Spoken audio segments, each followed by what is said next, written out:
Hoy quiero compartir algo que Dios ha puesto en mi corazón, y Multimedia irá pasando algunas diapositivas. Y el tema que hoy quiero compartir con ustedes le he puesto la soledad y la culpa. Diga conmigo: la soledad y la culpa. La soledad y la culpa son dos palabras que tienen mucha similitud, porque muchas veces cuando usted lee Apocalipsis se da cuenta que el enemigo es el acusador. Y él quiere que la humanidad se sienta culpable, y al sentirse culpable pues se aísla y convierte en soledad su vida. La culpa es un sentimiento de autocondenación. Por eso debemos tener mucho cuidado entre diferenciar lo que es convicción y lo que es condenación. Porque cuando hablamos de condenación, Satanás es como digo yo, el sapo, el que señala, el que pone el dedo, el que acusa, el que te hace sentir mal por los errores que muchas veces hemos cometido. Y él quiere llevarte a eso. Y la condenación muchas veces es mala. Pero cuando hablamos de convicción es interna. Es lo que nosotros como hijos de Dios debemos tener claro cuando la palabra dice en el Evangelio de Juan, cuando dice Jesús: y les dejaré otro consolador, el cual el Espíritu Santo de Dios convencerá a las personas de pecado, de justicia y de juicio. Así que cuando hablamos de convicción es interno, pero cuando hablamos de condenación es externo. Pero ¿qué es lo que sucede? Que tenemos que aprender a diferenciar que hay dos tipos, dicen algunos expertos, de lo que es la culpa: la culpa imaginaria o la culpa real.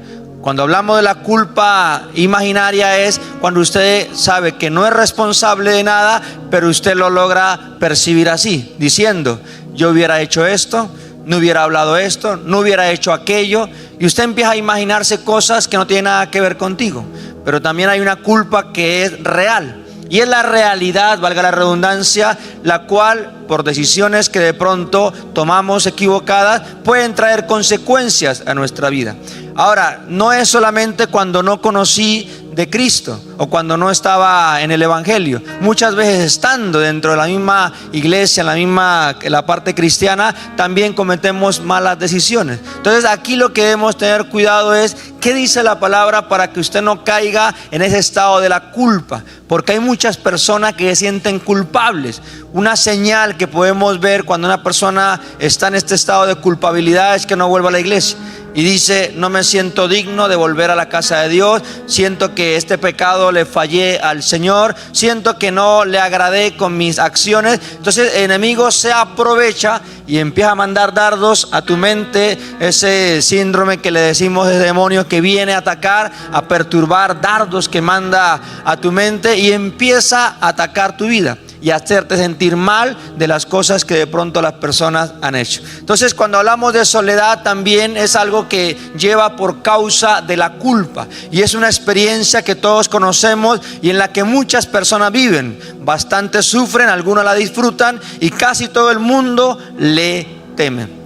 ¿Usted no ha analizado personas que se acostumbran a vivir solos? Y estas personas que se acostumbran a vivir solos, cuando viene un tiempo de compartir, de convivencia o de ir algún momento en vacaciones o alguna casa familiar, les cuesta.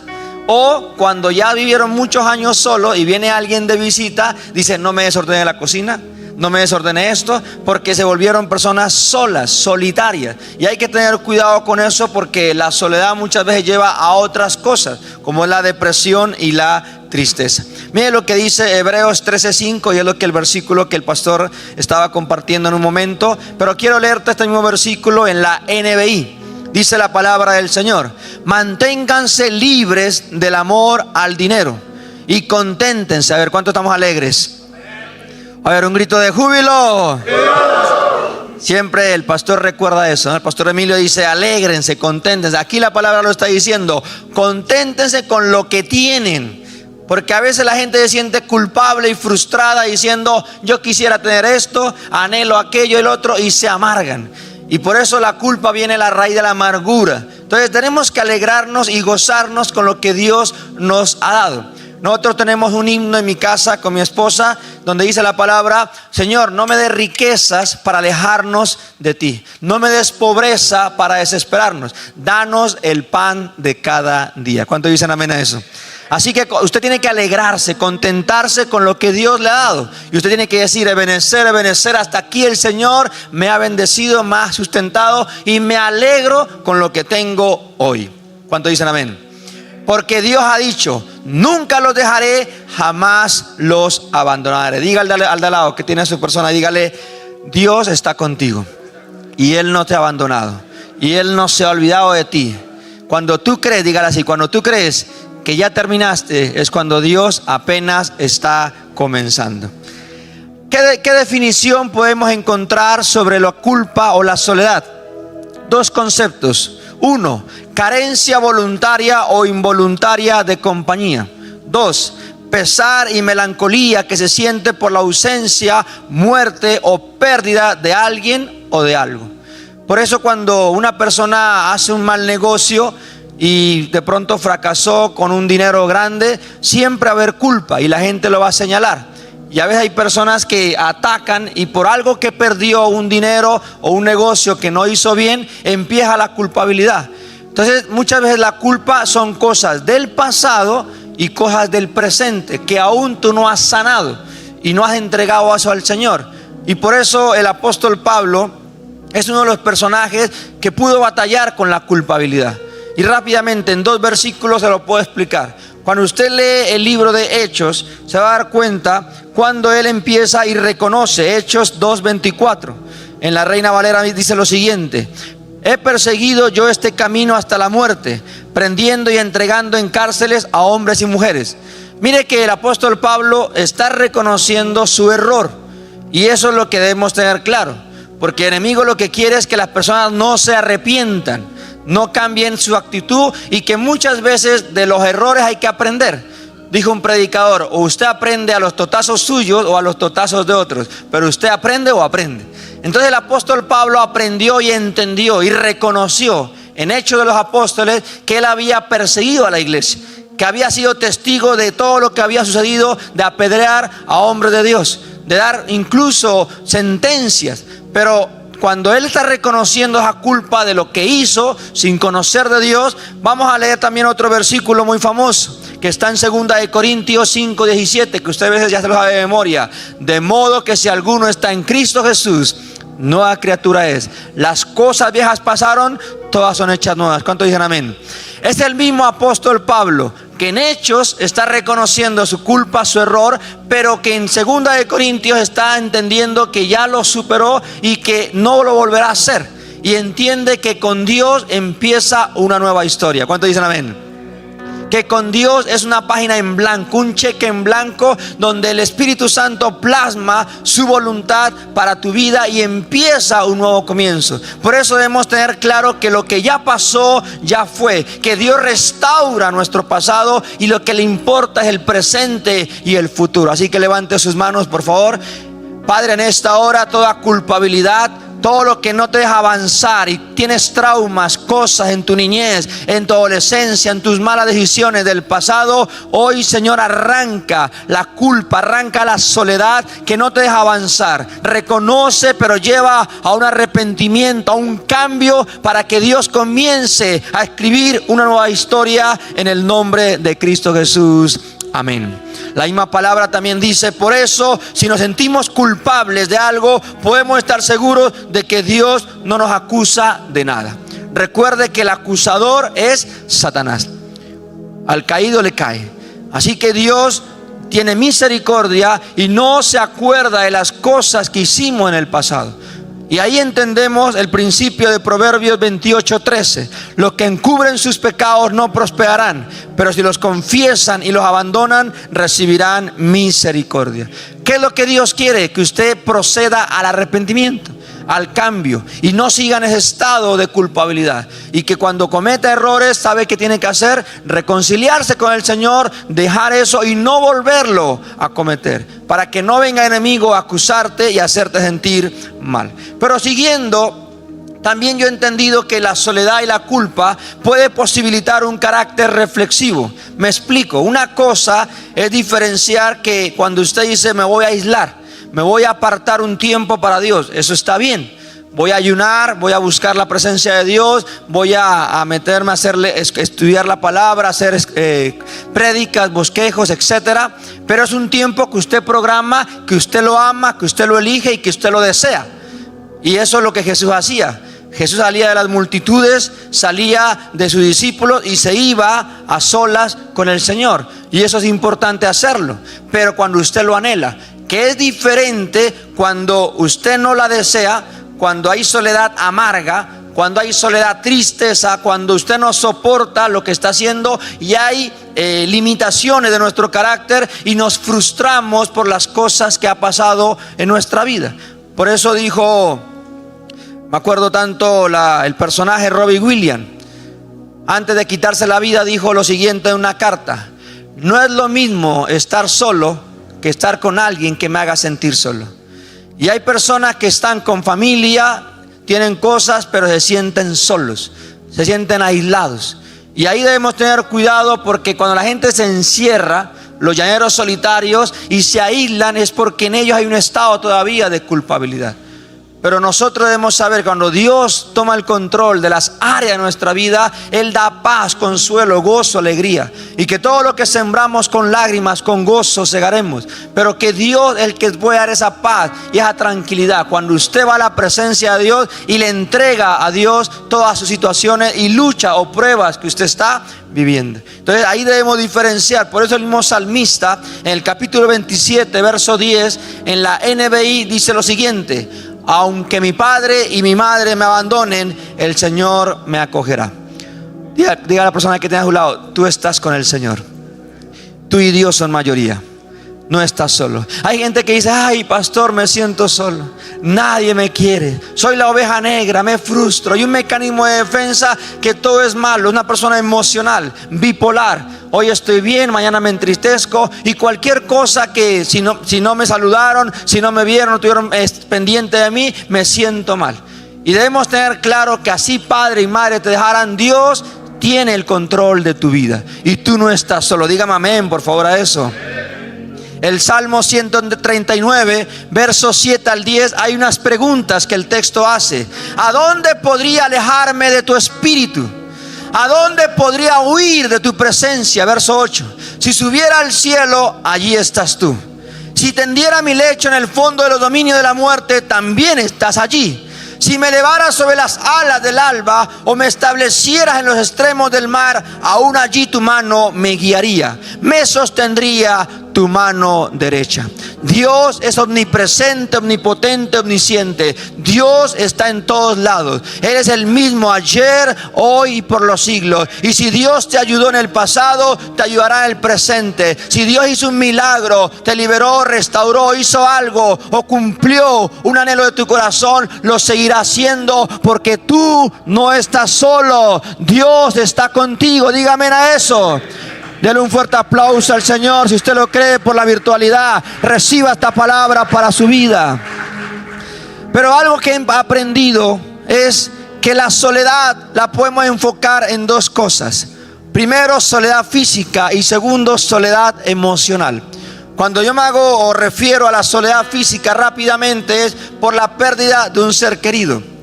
Es una soledad física, un vacío que deja la persona que ya no está a tu lado. Por desintegración familiar. ¿Qué días atendía a un joven y me contaba la historia de que cuando sus padres se separaron, para él fue muy duro? 6 hermanos, el hijo mayor. Cuando los padres se separan, le dijeron al hijo mayor: usted verá qué hace. La mamá agarró a los más pequeños y se los llevó a su casa. Y el papá dijo: no tengo cómo sostenerlo, usted verá qué hace. Él le tocó prestar servicio militar.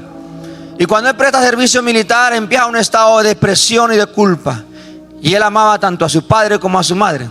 Pero esto le afectó tanto que ahora que está casado, está repitiendo la historia. Y está diciendo: pastor, necesito ayuda porque no quiero repetir lo mismo que sucedió con mis padres. Ahora, no justifico porque sé que mi padre le dio mala vida a mi mamá y yo vi todo eso. Pero todas esas cosas me volvieron una persona amargada. Es tanto, pastor, que me fastidia hablar hasta con mi esposa. Todo me da jartera, todo veo negativo, todo me frustra. Y yo que tengo un buen trabajo. Entonces todo uno empieza a revisar de las cosas del pasado. Y eso es una soledad física.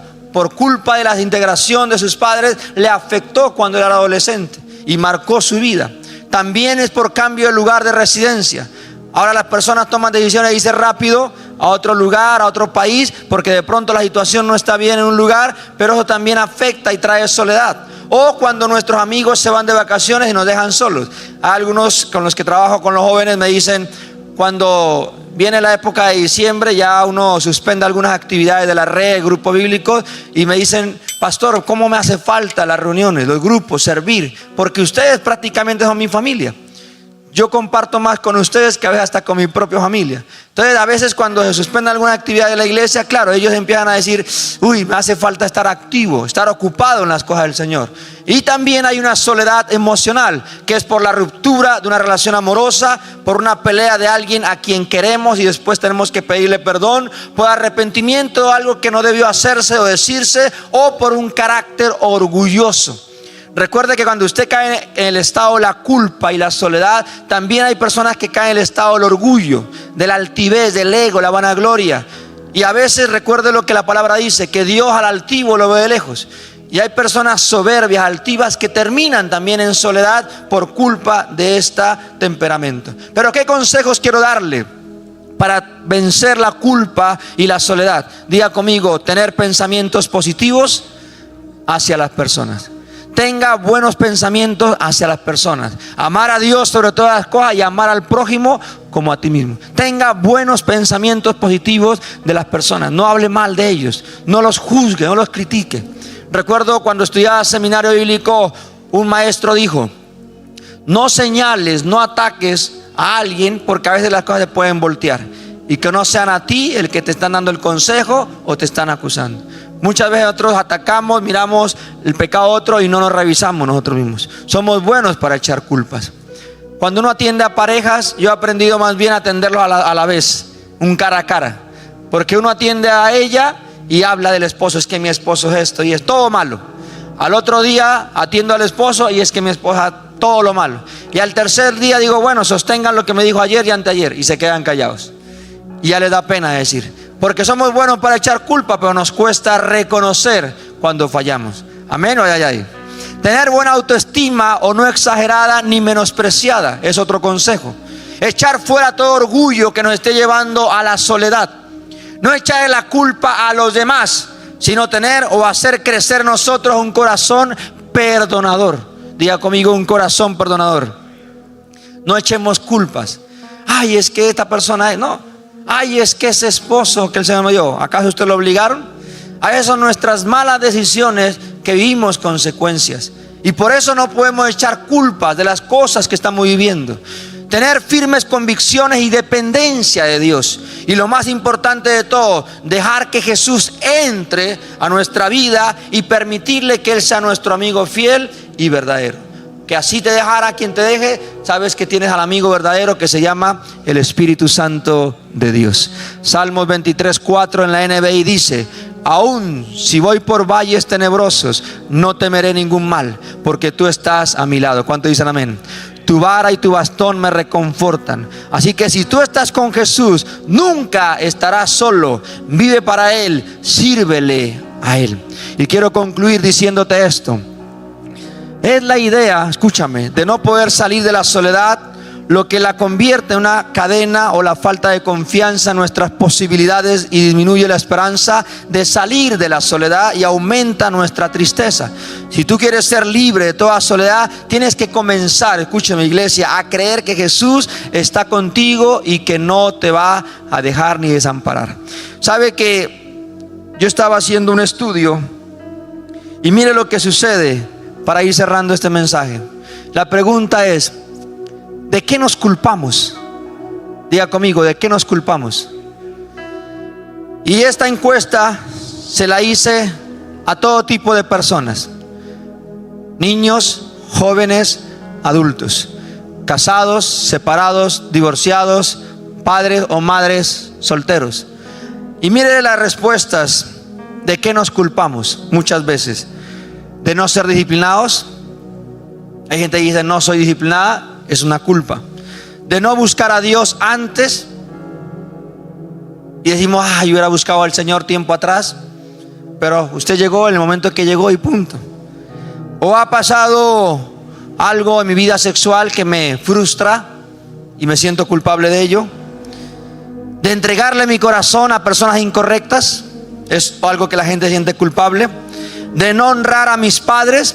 Uno trabaja con jóvenes y dicen, cuando estuvieron vivos me siento culpable y no me soporto de no poder haber honrado a mis padres cuando estaban vivos.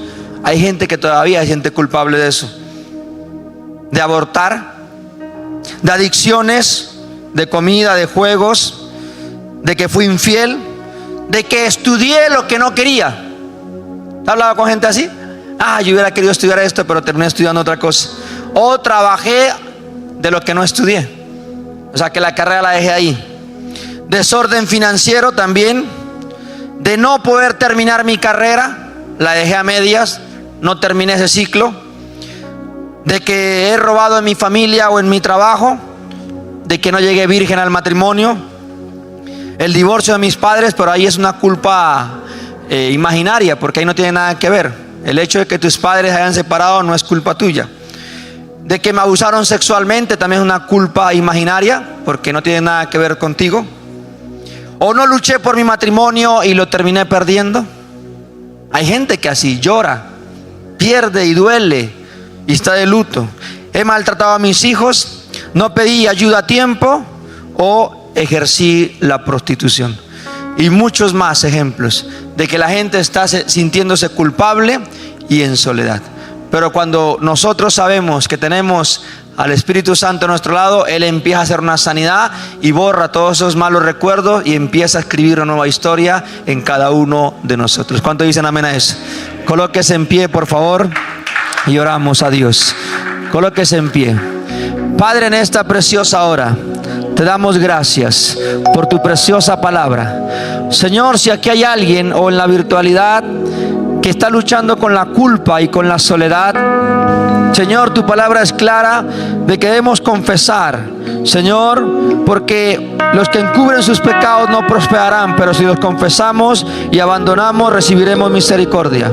Porque, Señor, tu palabra dice que tú has expulsado al acusador de nuestros hermanos, el que acusaba delante de nuestro Dios día y noche, que se llama Satanás. Aquí Dios no ha venido a juzgarnos, sino a darnos una nueva oportunidad. Dios es un Dios de misericordia. Y por eso, Dios, en esta hora, quita de mi vida la culpa, quita de mi vida la soledad, quita de mi vida lo que no deja que avancen las cosas del Señor. Padre, entendiendo que contigo sentimos la paz, la fortaleza, de que tú no nos has desamparado, de que no estamos solos.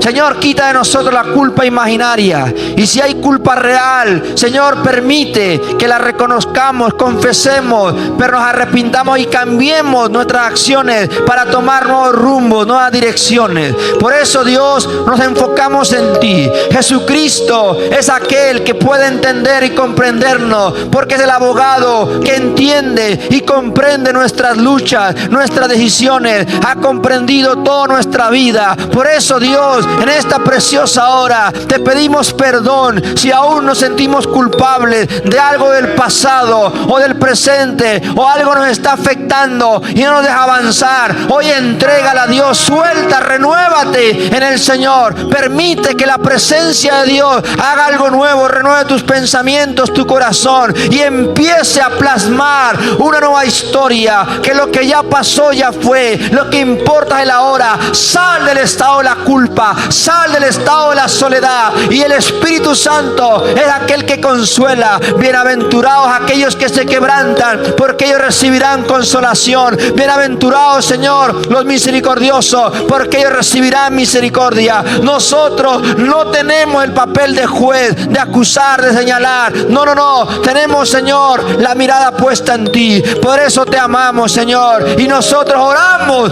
por aquel que está batallando. con la culpa y con la soledad. Padre, hoy renuévanos y descansamos en tu santa presencia. Gracias, Señor, porque entendemos que propósitos grandes tienes con tus hijos, y en la virtualidad el Espíritu Santo te ministra, te visita y siente esa paz que necesitas tenerla en esta hora, porque así de pronto tu familia te ha abandonado, Dios está contigo. ¿Cuánto dicen amén?